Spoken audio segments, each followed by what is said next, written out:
कोई भी एनकाउंटर ठीक नहीं है, क्योंकि हमें बंदूक का राज नहीं करना, हमें कानून का राज करना है, हमें न्याय की बात करनी है, हमें संविधान की बात करनी है। 6 दिसंबर 2019 में जो 4 व्यक्तियों का जो एनकाउंटर, जो रेप का एनकाउंटर हैदराबाद में हुआ वो जायज़ था, या जो विकास दुबे का एनकाउंटर जो हुआ है वो जायज़ है। जो इस बात को जायज़ कहने की बात कर रहे हैं तो या तो वो बंदूक के शासन में विश्वास रखते हैं या कोर्ट और न्यायपालिका से बाहर रहने की बात करते हैं। तो संदेह इस बात के लिए नहीं है कि विकास दुबे मारा गया, संदेह इस बात के लिए है कि क्यों न्यायपालिका पे या कानून प्रणाली पे लोगों का विश्वास नहीं है। जो भी काम हुए हैं वो संविधान के खिलाफ हुए हैं, संविधान के दायरे में रहकर बिल्कुल नहीं हुए। 8 पुलिस वालों की जो हत्या हुई थी, जो निर्मम हत्या हुई थी, उसमें विकास दुबे के अलावा और भी बहुत बड़े बड़े लोग शामिल हो, वो सभी लोग आज बच गए। उसके दोनों पैरों में रोड थी, गोलियां उसकी छाती पे लगी। अगर गोलियां छाती पे लगी तो भाग कैसे रहा था वो? या तो गोलियां पीठ पे लगनी चाहिए थी, या फिर वो सामने खड़ा करके उसे गोली मारी गई है। एनकाउंटर के नाम पे हजारों सैकड़ों आदिवासियों को भारत के अंदर मारा गया है।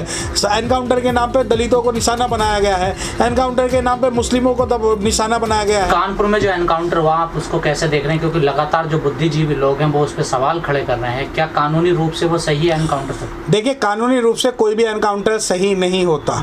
एनकाउंटर का मतलब है सारे सबूतों को, सारे गवाहों को, सब चीज़ों को नष्ट करना।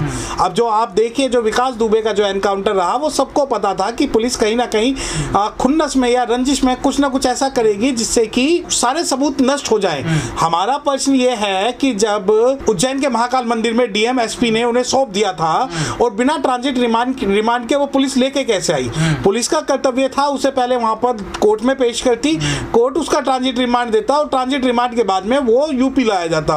परंतु इन सभी प्रक्रियाओं का अनदेखा करते हुए वो एमपी से लेके आए गए और फिर यूपी में लाए गए, और सुबह सबको ये सूचना मिलती है कि वहां पर उसको एनकाउंटर हो गया है। जबकि एनकाउंटर की जो परिस्थितियां थी, जितनी भी मीडिया वैन उनके साथ चल रही थी, वो मीडिया वाले सब लोग दिए गए। पूरे का पूरा जो हाईवे है वो ब्लॉक कर दिया गया, और उन्होंने एक घटना बताई कि ये टीयू के अंदर में छीन के, जो पिस्टल छीन के जाने लगे।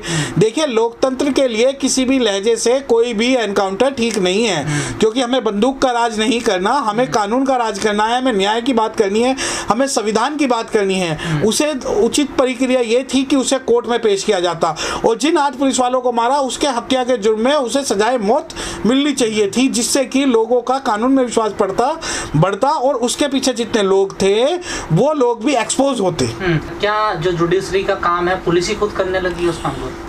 देखिए, आवाज दबा दी गई और साज बच गए। आवाज दबा दी गई और साज बच गए। खाकी और खादी के सारे राज बच गए। ना जज बैठे, ना कोर्ट लगी, सजा मुकर्रर हो गई, सारे टिड्डे मार दिए गए और बाज बच गए।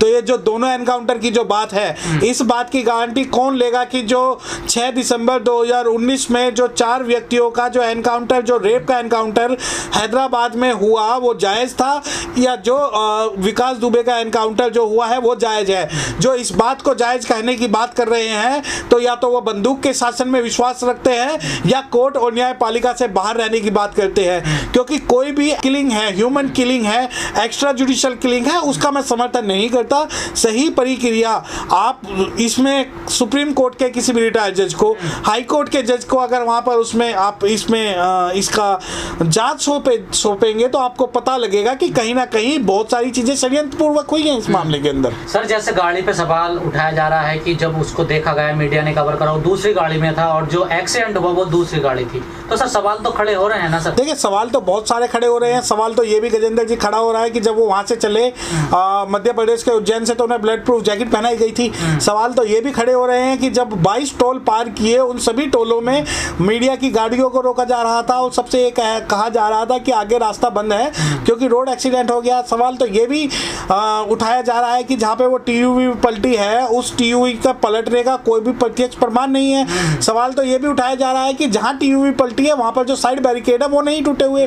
सवाल तो ये भी उठाया जा रहा है कि उसके पैर में रोड डली हुई थी और वो भाग नहीं सकता था। और सवाल तो ये भी उठाया जा रहा है कि उसकी छाती में 4 गोलियां लगी जबकि उसने भागने की कोशिश की, तो यह संभव ही नहीं है कि कोई आदमी भाग रहा है तो उसकी छाती पे गोली लगे। सवाल तो ये उठाया जा रहा है कि जिस दिन से एमपी में छुपे होने की बात कही, उसी दिन से ये था कि एक न्यूज चैनल ने ये बात बोली थी कि अब ऐसे ऐसे स्क्रिप्ट लिखी जाएगी और पूरी की पूरी स्क्रिप्ट जो है पहले से लिखी गई थी। क्योंकि जो 6 अपराधी और मारे गए उन सभी अपराधियों को मारने का पैटर्न सेम था। तो संदेह तो है ही, और संदेह इस बात के लिए नहीं है कि विकास दुबे मारा गया, संदेह इस बात के लिए है कि क्यों न्यायपालिका पे या कानून प्रणाली पे लोगों का विश्वास नहीं है, क्यों एक संस्था अपने हाथ में सब चीज ले लेगी और उसके खिलाफ नहीं होगा, क्यों आज भारत का जो लोकतंत्र है या न्यायपालिका है इतनी विवश हो चुकी है कि हैदराबाद जैसे कांड में और ये विकास दुबे जैसे कांड में बिल्कुल खामोशी छाई हुई है। तो क्या सर सुप्रीम कोर्ट को स्वतः संज्ञान लेना चाहिए ऐसे? देखिए, सुप्रीम कोर्ट, हाई कोर्ट या जितनी भी हमारी न्यायिक एजेंसीज है उन सबको इन मामले में स्वतः संज्ञान लेना चाहिए कि इस प्रकार की जो पावर है वो पुलिस को ना दी जाए। पुलिस जो भी काम करे कानून के दायरे में करे। गजेंद्र जी, मैं आपके चैनल के माध्यम से एक बात बताना चाहूँगा कि जब अमेरिका में ब्लैक लाइव मैटर्स का जो इशू हुआ था उसके अंदर डोनाल्ड ट्रंप ने जो पुलिस चीफ है उसे कहा था कि इन सबको देख लो, तो उस पुलिस चीफ ने ये बात बोल दी थी कि हम जो काम कर रहे हैं वो संविधान के अंदर में कर रहे हैं, हम किसी की पब्लिक या प्राइवेट प्रॉपर्टी नहीं है, और जो संविधान हमें आज्ञा देगा हम उसके हिसाब से काम करेंगे। परंतु भारत के अंदर ब्लैक लाइव मैटर्स के या ये डोनाल्ड ट्रंप के कांड से बिल्कुल उल्टा हुआ। यहाँ पुलिस जो सही मानेगी वो करेगी और उसके ऊपर कोई ओवरव्यू नहीं होगा। तो क्या आप मानते हैं संविधान के अनुसार नहीं चलती यूपी पुलिस? नहीं, ये बात यूपी पुलिस की नहीं, यहाँ बात हैदराबाद पुलिस की भी है कि ये जो भी काम हुए हैं वो संविधान के खिलाफ हुए हैं, संविधान के दायरे में रहकर बिल्कुल नहीं हुए।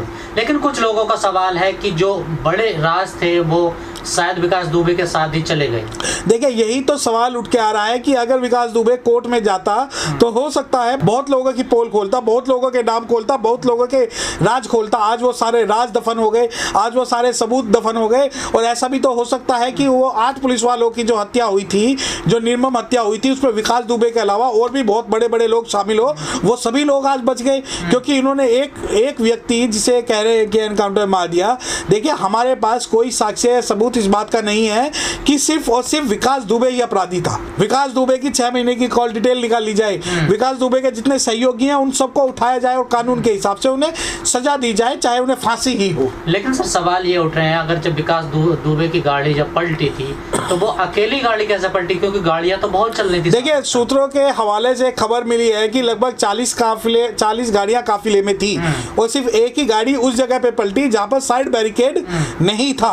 और दूसरी बात ये है कि गाड़ियां जब पलटती हैं तो स्क्रैच आते हैं, ड्राइवर को चोट लगती है, उसके अंदर जो दूसरे सहयोगी या जो पुलिस वाले उसके साथ बैठे थे उन्हें भी चोट आनी चाहिए थी, परंतु ऐसा जो रिपोर्ट दी जा रही है उनमें ऐसा कुछ नहीं हुआ। और गाड़ी को जो पलटने का जो स्थिति है वो बिल्कुल ही सस्पिशियस है। सर, जैसे आपने कहा कि विकास दुबे के हथकड़ी नहीं पड़ी हुई थी या उसके पैर में रोड थी, अगर वो सर हथियार छीन के भाग रहा था तो फिर उसने सरेंडर क्यों किया सर वहाँ पर? देखिए, अगर कोई अपराधी हथियार छीन के भाग भी रहा था तो उसका प्रक्रिया ये है कि पहले उसे वार्निंग दी जाएगी।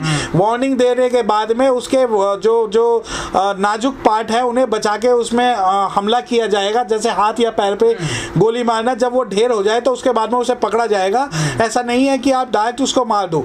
अब जो खबरें मिल रही हैं वो ये मिल रही हैं कि उसके दोनों पैरों में रोड थी, गोलियां उसकी छाती पे लगी। अगर गोलियां छाती पे लगी तो भाग कैसे रहा था वो? या तो गोलियां पीठ पे लगनी चाहिए थी या फिर वो सामने खड़ा करके उसे गोली मारी गई है। और गाड़ी जब पलटी है तो उस गाड़ी को पलटने में और लोगों को भी चोट आनी चाहिए थी। उस गाड़ी का जब मैकेनिकल इंस्पेक्शन करेंगे तो उसमें बहुत सारी चीजें सामने आएंगी। पिस्टल उसने छीना तो किसी और को भी गंभीर चोट आनी चाहिए थी, लेकिन ऐसा तो नहीं पुलिस ने बताया। देखिए, इससे पहले जितने भी 6 एनकाउंटर इस मामले में हुए हैं उन सभी मामलों के अंदर सेम पैटर्न को अपनाया गया है कि इन्होंने पिस्टल छीनी, गाड़ी टकराई, हमने मार दिया। जबकि एनकाउंटर की जो परिभाषा है वो ये है कि पहले उसको अपराधी को पकड़ा जाएगा, पहले उसे सूचना दी जाएगी, अगर सूचना नहीं मानेगा तो उसके हाथ या पैरों को चोट पहुंचाई जाएगी जिससे वो गिर जाए, उसके बाद में उसका सरेंडर किया जा सकता है। ऐसा नहीं कि हम उसको गोली मार दें। लेकिन हमने देखा कि चाहे हैदराबाद की घटना हो या यहाँ पर ये 6 लोगों की हत्या हो, इसमें व्यक्तिगत या कोई भी रंजिश हमें नहीं निकालनी चाहिए थी। उन्हें कानून के हिसाब से, संविधान के हिसाब से, न्याय प्रणाली के हिसाब से उन्हें सजा मिलनी चाहिए थी। तो क्या लगता है आपको सर ये फर्जी एनकाउंटर था? देखिए, इस बारे में तो जब रिपोर्ट आएगी तब हम इस बारे में खुल के बात कर सकते हैं, क्योंकि अभी जो प्राइमा फेसिया ऐसा लगता है कि यह जेन्युइन एनकाउंटर नहीं था। तो सर क्या लगता है जो जिन नेताओं के उसने नाम लिया में सर कहा जा रहा कि राजनीति में उसका एक बड़ा संबंध था लोगों से, क्या उन्हीं लोगों ने विकास दुबे की ये देखिए, जो भी व्यक्ति होगा, चाहे कोई भी व्यक्ति हो, चाहे वो आसाराम हो, चाहे वो राम रहीम हो, चाहे वो विकास दुबे हो, जब वो राजनीति में आके अपना हक मांगेंगे, उनको सत्ता से दूर कर दिया जाएगा। लेकिन सर एक सवाल खड़ा हो रहा है कि विकास दुबे की जब गाड़ी का एक्सीडेंट हुआ, कुछ समय पहले ही मीडिया की गाड़ी जो उसके साथ चल रही थी उन्हें रोक दिया गया था। देखिए, मीडिया की जो भी गाड़ियां हैं, मैंने बताया कि 22 टोल नाके जिसमें पड़े, उन सब में प्राइवेट गाड़ियों को रोका जा रहा था। और इस गाड़ी को रोकने के आधे घंटे के बाद ही एनकाउंटर की खबर चला दी जाती है, जबकि उसके साथ बहुत सारी गाड़ियां जा रही थी। और कुछ न्यूज़ चैनल ने इस बात को बिल्कुल अच्छी तरीके से भी दिखाया है कि उनको जानबूझ के रोका गया, जबकि वहाँ ऐसी कोई परिस्थितियाँ नहीं थी। लेकिन सर अगर इस प्रकार के एनकाउंटर होने लगेंगे, आप वकील हैं, और तो सर ऐसे तो न्याय व्यवस्था का कोई मतलब ही नहीं बचेगा। देखिए, इस प्रकार के एनकाउंटर अगर होंगे तो इस एनकाउंटरों से भारत के किसी भी व्यक्ति का फायदा नहीं होगा, किसी का भी फायदा। अगर कोई ये सोचता है कि हिंदू का फायदा होगा, नहीं होगा। कोई ये सोचता है मुस्लिम का फायदा होगा, नहीं होगा। पहले हमारे लोगों को मार दिया जाता था और उनकी सूचना भी नहीं दी जाती थी। एनकाउंटर के नाम पे हजारों सैकड़ों आदिवासियों को भारत के अंदर मारा गया है। एनकाउंटर के नाम पे दलितों को निशाना बनाया गया है। एनकाउंटर के नाम पे मुस्लिमों को निशाना बनाया गया है। और अब जो है, अब आप ये देखिए कि एनकाउंटर के नाम पे किसको निशाना बनाया जा रहा है।